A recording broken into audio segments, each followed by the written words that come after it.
As humanity has progressed up the technological scale, some weird discrepancies have begun to arise amongst our place here in this physical plane. We exist in the reality of the tangible with an understanding that there are likely intangible things that we cannot perceive nor physically grasp, but that still may exist. And if it sounds like I'm totally cracked out and you're new here, well, that's basically this channel at this point. It's science, but also a complete thought experiment as well. Everything must evolve or really just die over time. Also, I've been putting this mushroom stuff, legally purchased, in my coffee, and I've always noticed I get in these tangents. Anyways, so as we have learned more about the world and the galaxy and the universe and everything else that composes it, we have discovered we are actually kind of somewhat of an anomaly. Not just humanity, which is an anomaly inside of an anomaly, inside of a KFC, inside of a Taco Bell, inside your brain, but the literal matter that composes our meat suits, the world, the universe that we can see, touch, and feel is really only 5% of the overall, I guess you could say, matter that composes everything.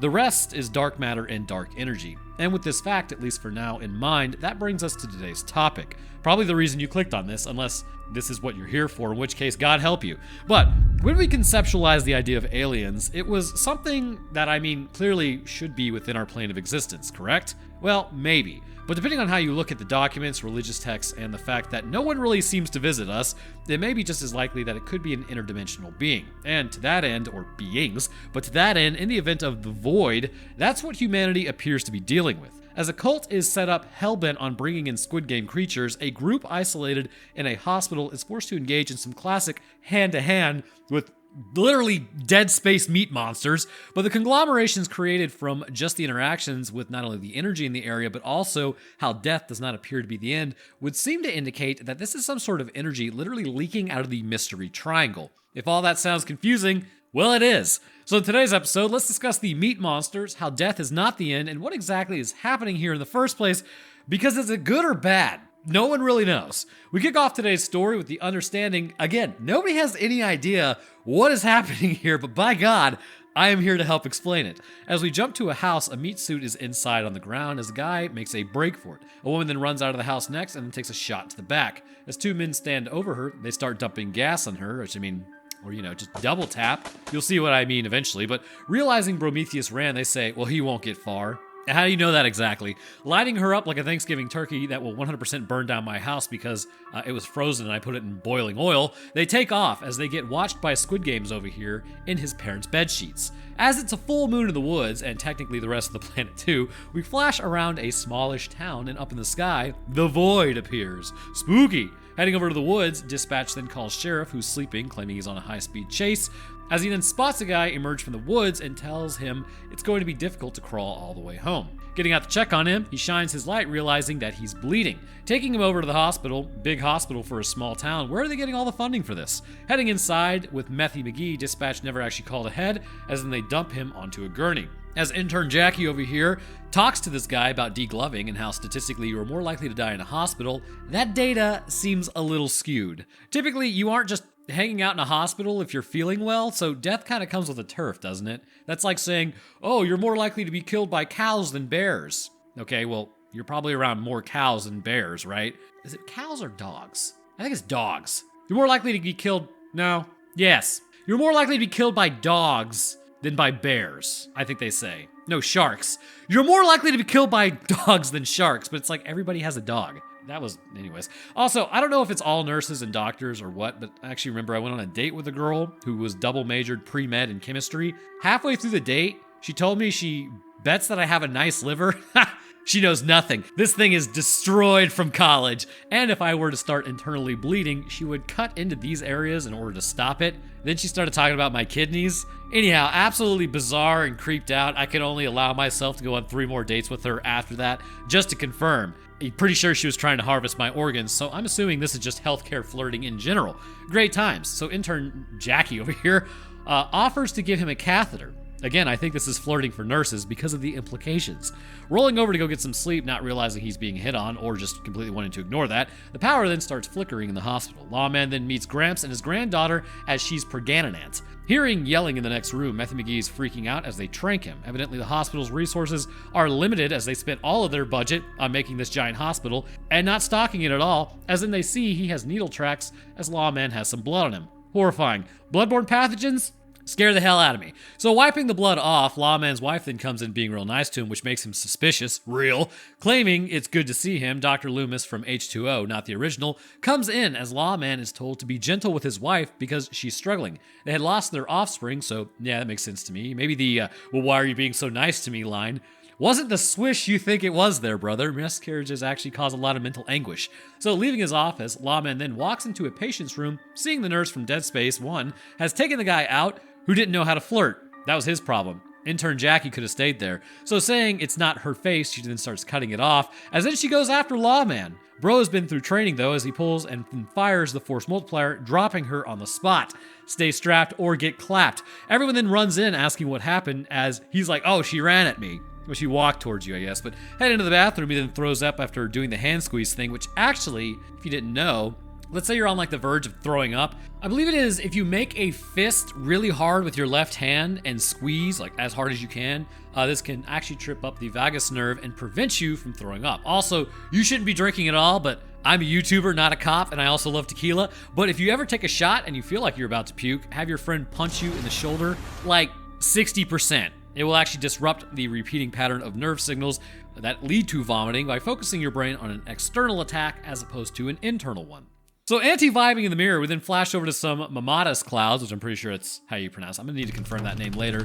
Anyways, we're somewhere with a giant triangle forming in the sky. Actually, I also confirmed it. It was not mammoth clouds as I had written first. I am no meteorologist. Lawman isn't passed out as Dr. Loomis is checking on him. A state trooper has arrived or is on the way. They're a little vague on that one. Is then heading out. Ah yes, the statey is here. Giving him the information, evidently there was a bloodbath 20 miles north, as the trooper then cuffed Methy McGee and then takes Lawman's force multiplier as per standard operation since he just domed a nurse. Going to call in what's happening, the radio is all static. Checking on the phone, it doesn't work, as then he calls back to the trooper saying he's gonna go check on the car and then call it in. Entering the cruiser, he then calls back to dispatch, who doesn't answer. Small town, I guess, I don't know. Local radio, only apparently in this area. Looking up, oh good, Squid Games is here. Yelling over to him, he does not answer at all. The lights go out as Squid Game begins attacking him, trying to stab Lawman, almost successfully taking him out, as then more Squid Games appear. Running back inside, Dead Space Nurse has already done so, and she's just got squids coming out of her face, and then recruiting intern Jackie, they get views of space and triangles. They manage to stop the bleeding on Lawman, as then he gets back up. Oh man, pectoral stab. That does not feel great. Squid Games have surrounded the entire building and are blocking everyone in. Trooper goes to Methy McGee's room and finds Dead Space Nurse has legit gone full Dead Space. Lawman then frees Methy McGee as they get the door shut, trapping that thing in there. Hearing shots fired, two men run in as Methy McGee takes teen pregnancy hostage as the creature begins approaching the door. Dr. Loomis tries to calm down Methy and instead takes a knife to the neck. Bro, he was trying to help. The door now opens as Trooper gets dragged off with riflemen taking pot shots. Lawman now heads in to go grab Trooper, who, oh god, his face is getting absolutely tentacled. Approaching that thing with malicious intent, Rifleman then messes up his active reload as he pops it in the head as Axel over here starts going absolutely ham on it with an axe. Lawman then wakes back up after being knocked out to find horrors beyond man's comprehension.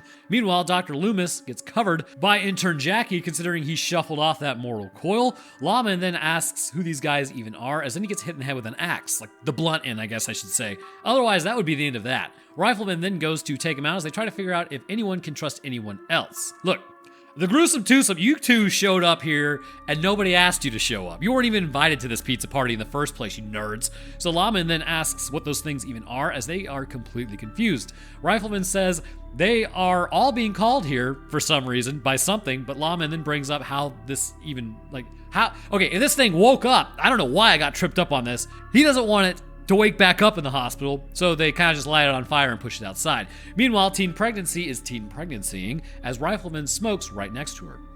Good plan, brother. Gramps is upset about being stuck there as Rifleman then starts insulting everyone as he tells everyone else they're going to die, not him. That is the #1 way to die, bro. Just throwing that out there. Teen pregnancy is about to have this offspring, so they really can't move her as Rifleman then drops a baby's shoe with intern Jackie seeing it. Lawman argues with his wife over the plan, which is fairly standard, but the plan is set. Approach the psycho duo here, and then tell them they need to go back outside and grab the pellet dispenser. Lawman doesn't care who holds it, but the reality is they are going to need it.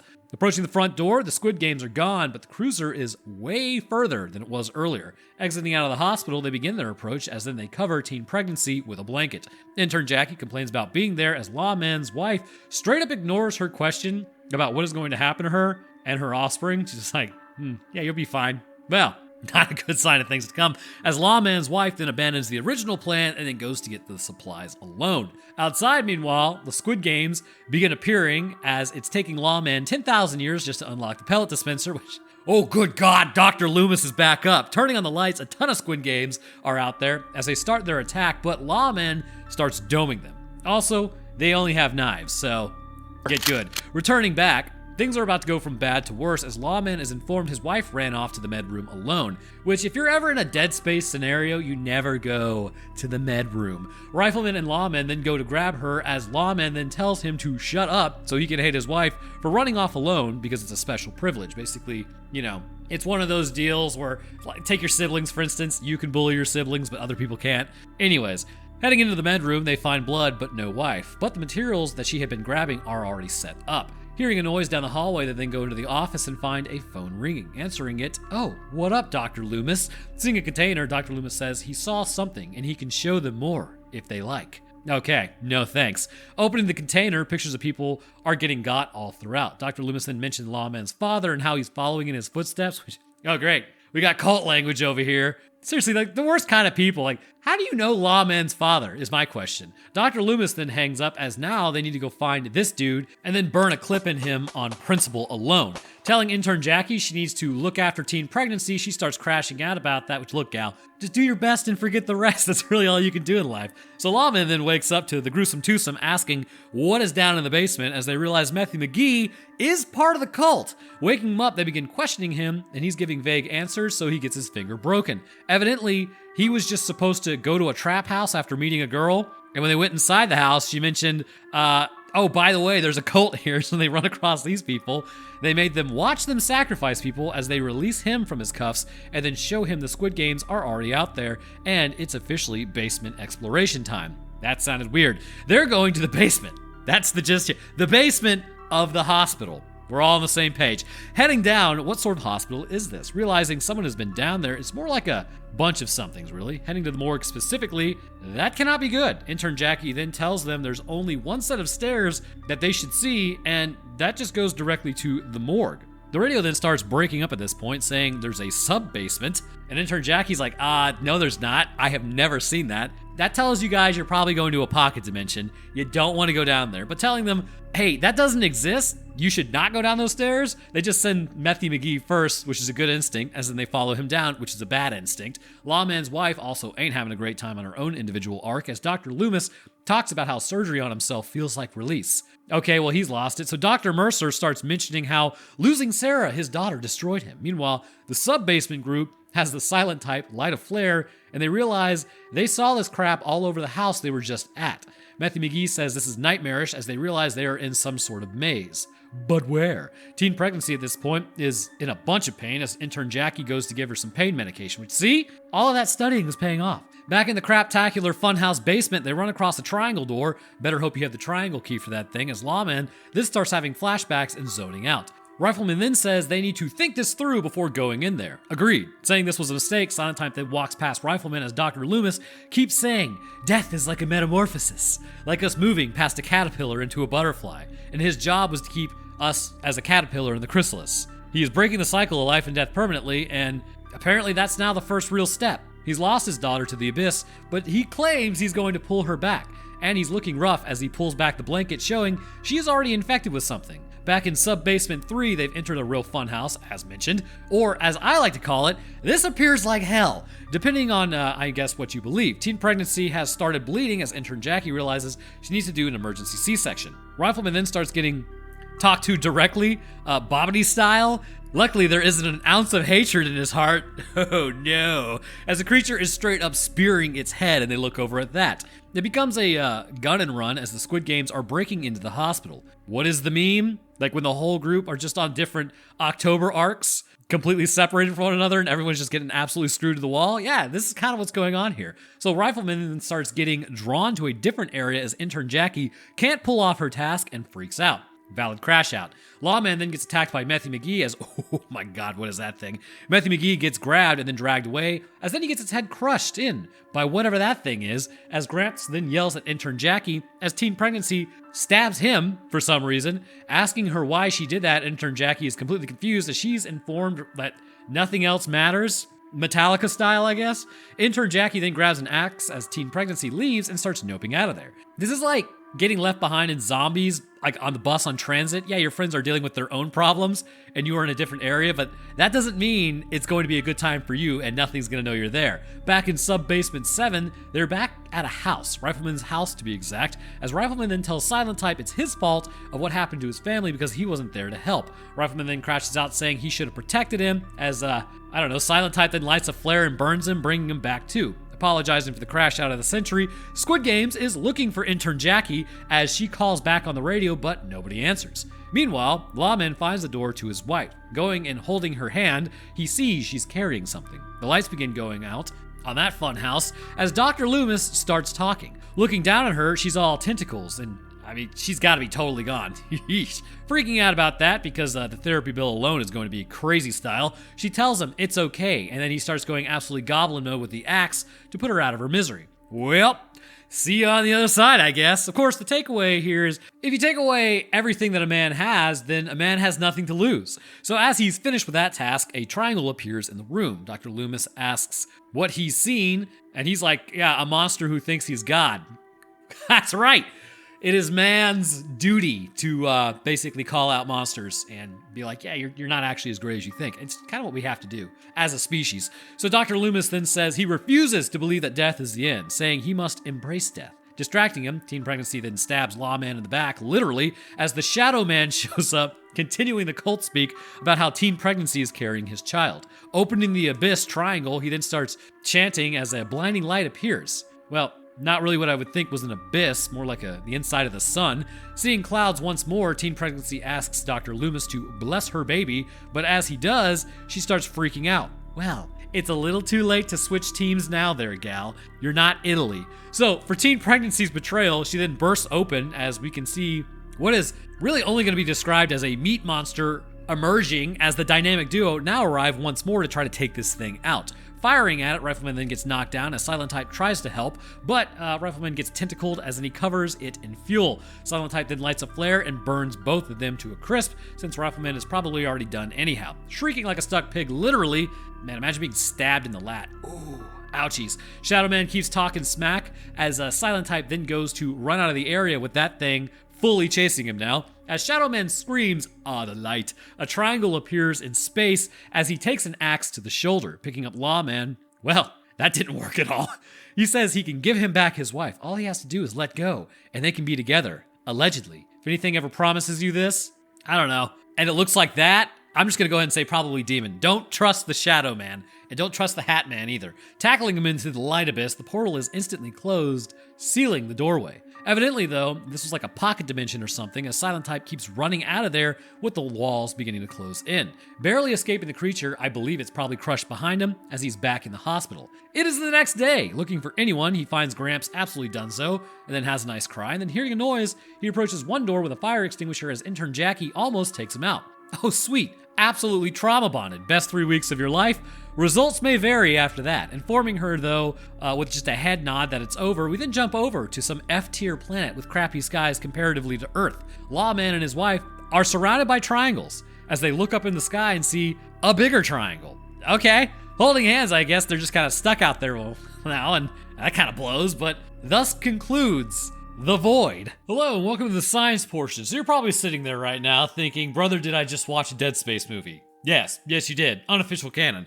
It's great to be back on the Dead Space grind, apparently. So, There are quite a few things that we need to discuss concerning this infection process, if we can really call it that, I suppose, because realistically, it's not an infection in a traditional sense, but sort of like a cosmic herpes that you will probably never really be able to get rid of, just like herpes, unless you use like CRISPR, I guess. But I believe there are several instances that sort of explain what is going on at not only a cellular level, but also, more importantly, the concept of life and death, which there is a period of time which the line is incredibly blurred, like most of you is still alive and yet some of you isn't. So let's start from the beginning, shall we? When do you actually die? This is actually largely debated in the philosophical sense. Most would argue brain death is the point at which you meet your end, which largely is true. Once your brain actually dies and the lights are off, the reality is you're gone. No more personality, no more soul to speak, just a shell, kind of like, again, a meat suit.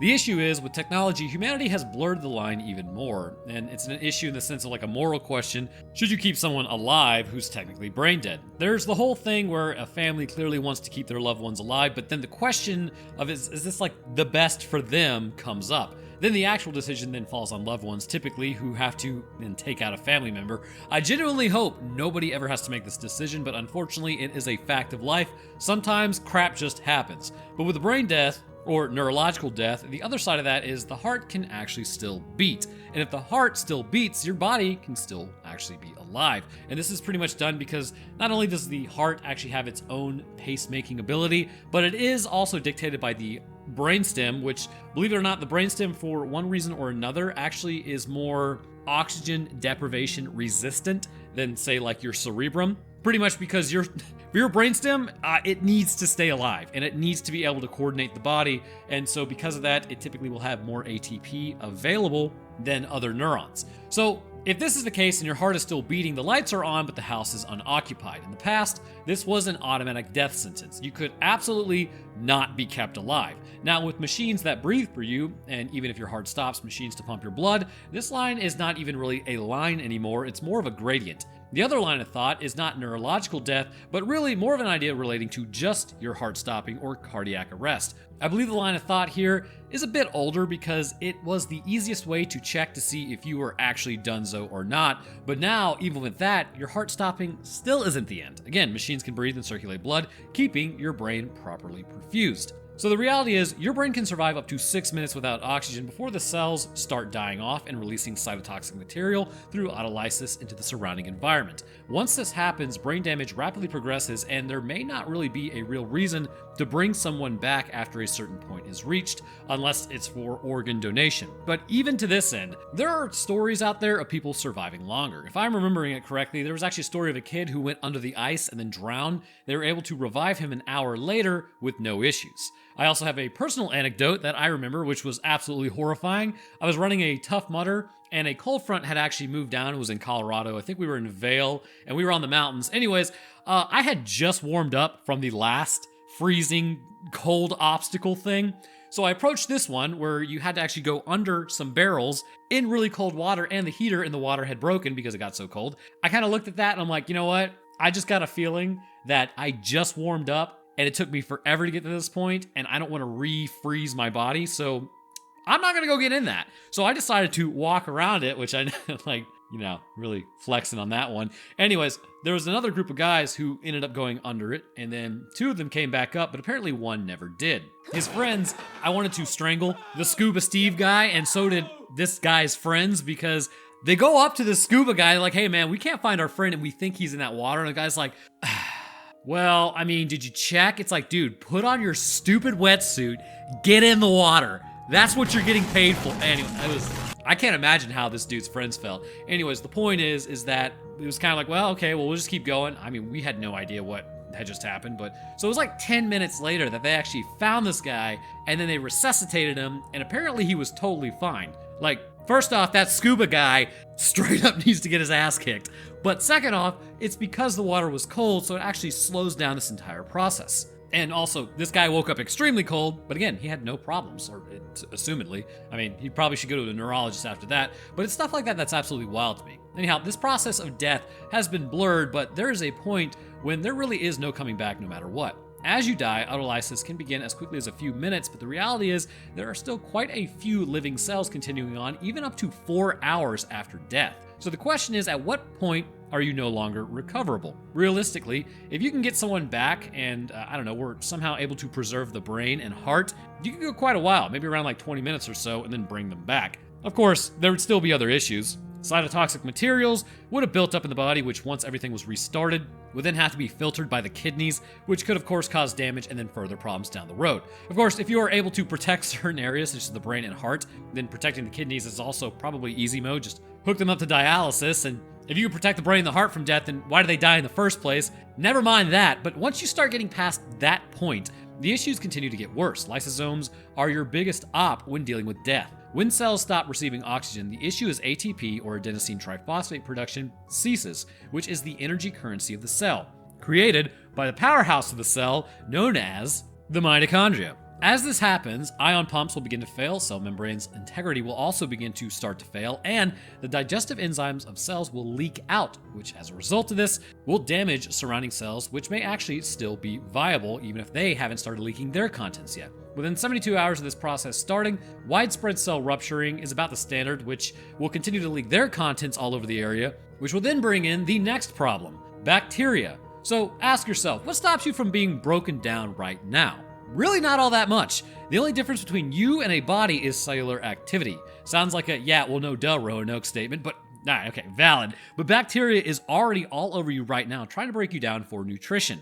However, the activity of your immune system actively prevents this from happening, keeping you alive. However, 72 hours after death, all macrophages have pretty much been ruptured and nothing is preventing any of the fluids from leaking out. And then the bacteria entering your body starts really breaking down the tissue, and then it's just a runaway effect from there. At this point, any resuscitation is way too late, even for other technology that might, likely exist in the future. Now, I think you guys have a pretty good grasp on death, so to speak, but the question then circles back to this movie and what it is suggesting. When we look at the fact that people are dropping, we have to ask ourselves, how is this happening? On a fundamental level, this requires energy to the cell in order to operate and prevent the lysosomes from leaking out and the cell membranes from losing their integrity. But it also appears as though the brain itself is somewhat important to this process to actually be fully accomplished, at least to this degree.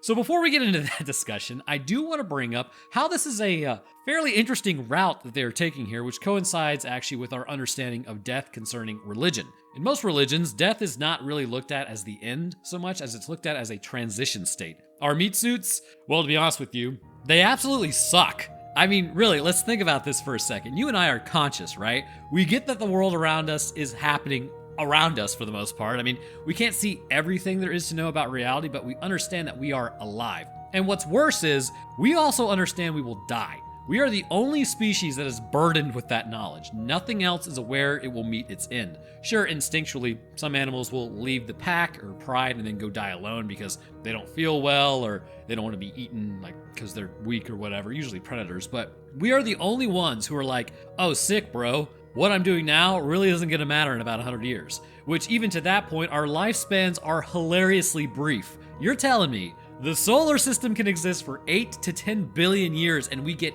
84 years? Like if I'm lucky, I'll have 84. And I'm already 33. So at best, 51 left. It's a major bra moment. But then that brings into question several things that happen when we die. Look, I'm not going to lie to you, there is science in this portion, but philosophy is a humanities study, but still, it can exist in the science portion, I suppose. So if we take a look at the moment when humans meet their end through cardiac arrest specifically, I'm pretty sure if your brain gets destroyed, this is not the same process, but gamma waves spike within the brain, facilitating a massive amount of communication. Areas such as the neocortex and hippocampus release DMT along with the pineal gland, which in turn causes you to basically see life flash before your eyes because it triggers a ton of memories. Which, this is all well and good, but the question is, why? Why is this necessary, and how did this process even evolve in the first place? So look at it from like this lens, right? Death is permanent for your meat suit, correct? Adaptations exist because they helped your ancestors survive to reproduce in life, which means they are passed on. However, when you are near death, while adrenaline can be pushed to kind of help keep you going, what is the purpose of a DMT release? It doesn't help you survive, it doesn't help you push through or thug it out, it doesn't help you be any less dead when you're being eaten. Why does it exist, and how is it passed along as something, or at least in mammals, that we seem to possess? The reality is, it appears to be an anomaly. The process itself is just strange, as while there are stimulus in order to survive, a stimulus in order to aid with death it doesn't really appear to serve any purpose, as through its success, you just meet your end anyways. Some argue this is actually by design, and this process allows for your consciousness or your soul to essentially disconnect from your body and then move on. Others suggest it's just a bunch of neurons all firing at once, and it's causing this. Really, both are, at least the afterlife. Not the process of the neurons firing, but the afterlife. That part's based on belief. And this always makes a bunch of people mad, but no belief in the afterlife is as much of a belief in the afterlife. It's like, oh, well, proving a negative or something like that. But it's mainly because we don't really have empirical evidence for either, right? So how do you, I guess it's like, okay, well, we don't have empirical evidence for it existing. So if we don't have empirical evidence for it existing, then it must be non-existent. But then we don't really have empirical evidence for it not existing either. So then I guess it's like trying to prove an absence. I think maybe that's the way it's said. That's how people approach this whole subject. But anyways, it really makes people upset when I say that. Either way, because you can't prove or disprove it, it's just a belief. That's how I view it anyways. So, just comes down to faith or no faith. Believe what you want. I really don't care. It won't change the outcome of that either way. We all have to face it alone one day. Wow, this is a dark episode, but the uncoupling of consciousness is specifically what I want to focus on here. First off, if this is the case, then if we go by the interpretation of Christianity, then I guess anything else according to this. And really I choose Christianity because me being a Christian, it's kind of just the thing that I know. This is basically a demon. However, what it hails from is the afterlife, which conceptually we know, if you believe in it, that it's a physical place apparently. However, what it appears to be housed within is another dimension entirely, which is why we can't just go build up to the sky and then find heaven, so to speak, because we have been to space. It is instead separated by the fabric of reality, which would then indicate that the soul being imprinted into these bodies are actually just projections from another dimension that are placed in our bodies, and when we die, they return back to that dimension as they cannot be destroyed. This is sounding very Scientology, actually. Anyhow, before I get too in the weeds with my own explanation, the point is, that's what this appears to me, at least, to be. The alien isn't really an alien at all. It's more of an understanding that death is transitory, and that's kind of what its purpose here is in the first place. And also, if this is just anecdotal, I haven't seen these documents, but allegedly the CIA had once upon a time or something, confirmed that all aliens are not extraterrestrial, they're extra dimensional beings, and they can just show up whenever they want. I don't know. That's a little bit above my pay grade. But explaining to the meat suits that the body is not really the final form and that immortality portion is contained within our souls, this is why the doctor was having such a major crash out over trying to explain to everyone that this is better. It's kind of like trying to explain to a toddler that they will feel better after a nap. You know they will, but they don't want to miss anything. That's like humans with death. If there is something out there that knows we will continue on, then it may be like, well, why are you guys freaking out about death? You're just losing your body, which aligns with the concept that we must die before we move on, which is what most religions seem to support in the first place. However, as humans, we don't know that. You could take the most devout person ever. There is still doubt in there somewhere. So if we don't want the lights to go out, that's why we also fight death so vehemently. Again, I don't know. Who knows which is 100% correct? It's really just, again, it comes down to a matter of faith. But then how does this relate to the meat monsters, I can hear you saying? Because it's like, Roanoke, you've been on a tangent, brother. Well, again, I think it all comes down to the DMT release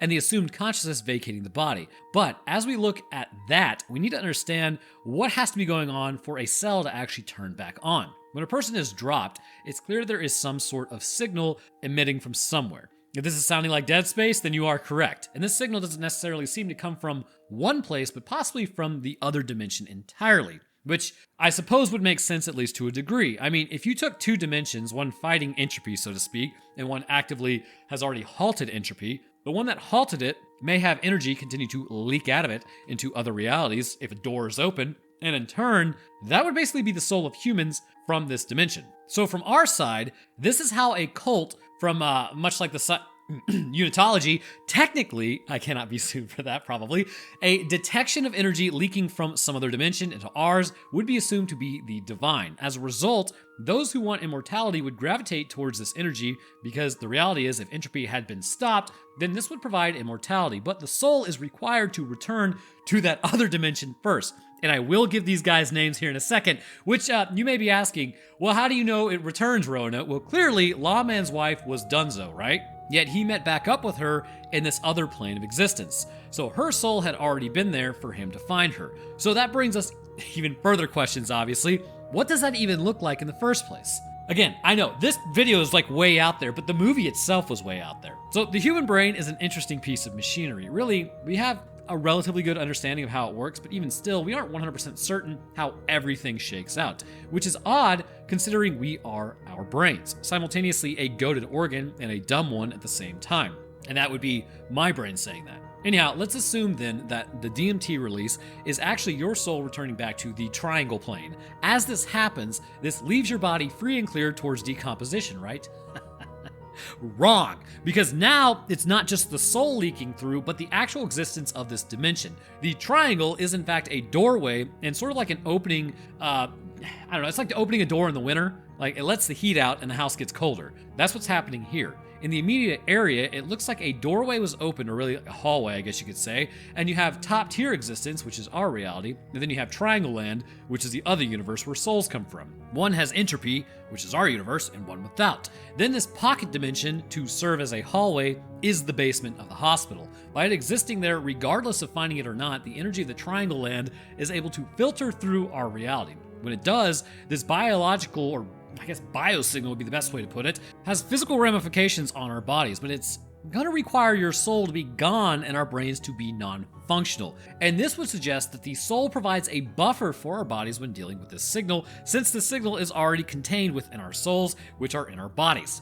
Very, I guess, self-reinforcing idea there. I mean, it makes sense, at least to me. So when that happens, it now becomes, well, what happens after the soul leaves? And this is the transition the Shadow Man was talking about. Yes, technically you are immortal in Triangle Land, but you are separated from your meat suit, which is now dealing with a signal that is not from your soul, but from a dimensional plane, and this triggers some rather odd things to happen. After you flatline, your soul completely throws deuces and your cells begin breaking down, and that's the standard thing that happens. That pocket dimension hallway, though, that's going to start leaking this energy from Triangle Land out into our reality. And this is going to reactivate the cells, and it appears to have an area effect. The hospital specifically, that seems to be the area. So the first thing this would have to do is change over your metabolism from team ATP to team bioelectric signal. The cell, actually much like my marker hypothesis, would have to run off this energy. This would prevent the cell membranes from breaking down, but now the determination has changed. In a sense, the cell is controlled by this energy rather than by like hormone signaling in your brain and what your body wants or what the person may want. As this process takes place, the organelles all continue to function as normal. The cell will engage in its behaviors as normal, but it's clear the genetic profile is being activated, or at least certain cells are being switched on towards some end beyond what the person would have wanted or even what their body would want. Mitotic genes appear heavily affected by this process as runaway cellular division is catapulted into a cancerous level. The energy afforded to the cell by the energy leaking out of Triangle Land has now caused the cell to have near infinite energy towards division. As a result, this process will continue unimpeded, resulting in tentacle meat monsters. This is essentially a body plan from another dimension existing in an area where typically it shouldn't, through the actions of a cult trying to force a door open, which they appear to be largely successful at. However, upon doing so, it seems like they may have messed up a little bit and opened the wrong door. Maybe opening the door to a literal basement rather than opening the door to the attic. I mean, after all, though, think about it. Which one would be trying to reach out the hardest to humanity to open a door? If you said demons, yeah, that would probably track. So, right energy, wrong group. Ultimately, I know this is a conversation about the metaphysical realities that may or may not exist, but I think clearly we can see this body structure plan is not from this universe. Instead, it is wholesale dictated by another reality. So then lastly, how does the Shadow Man still exist in the first place, and why does he appear to be conscious? Because while the soul left his body, and it was susceptible to change, as you could call it, how did he end up the way that he was? Well, as I have said, it seems the soul is a buffer, and the energy that is exuding from this Triangle Land is not great. So once his brain actually goes by, I guess is the best way to put it, he is now going to be reactivated by this energy because it doesn't appear as though his brain was heavily affected. However, because his soul is gone, basically all the proclivities of his life and the attachments that he had, except for his daughter, those are now gone as well. And instead, he exists as a meat puppet with thoughts but no feelings, dictated by the energy of another reality. So taking human nature, I guess, out of the human. Basically, the best way to explain it, he's quite literally Sam Winchester after he loses his soul. More of a machine than a human. But all right, I'm gonna wrap that up there because my brain hurts. Hopefully I explained all of that. Like, again, we got kind of out there with that one, but that one almost just, it's cosmic horror, right? And because it's cosmic horror, it's always going to be a lot more based on opinions of things. But anyways, I want to thank you guys for watching. If you enjoyed, then please leave a like as it helps get the video out there, and subscribing helps us finally crack 1.2 million subs. I'll drop my Twitter, Discord, Patreon, Roanoke Tales links, and other channel links in the description. But speaking of patrons, I'd like to thank mine real quick. At the astronaut tier, we have Kusith and Saucy Dub Socks. Thank you guys for your awesome support. At the astrophysicist tier, we have Death Dancer and Mayura. Thank you guys as well. And at the scientist tier, we have Stutz, Frank Shaftcrank, I Actually Love Electric Cars and the Anglerfish, Metric System, Invictus Echo, and Official Texan. Thank you guys as well. And the rest of my patrons, I really do appreciate y'all's support. It goes a long way towards helping out, and you're absolute ballers. All right, that's gonna do it for me. I hope everyone enjoyed. And we're gonna cover the fly next. Get back to some real biology. And I'll see y'all in the next one.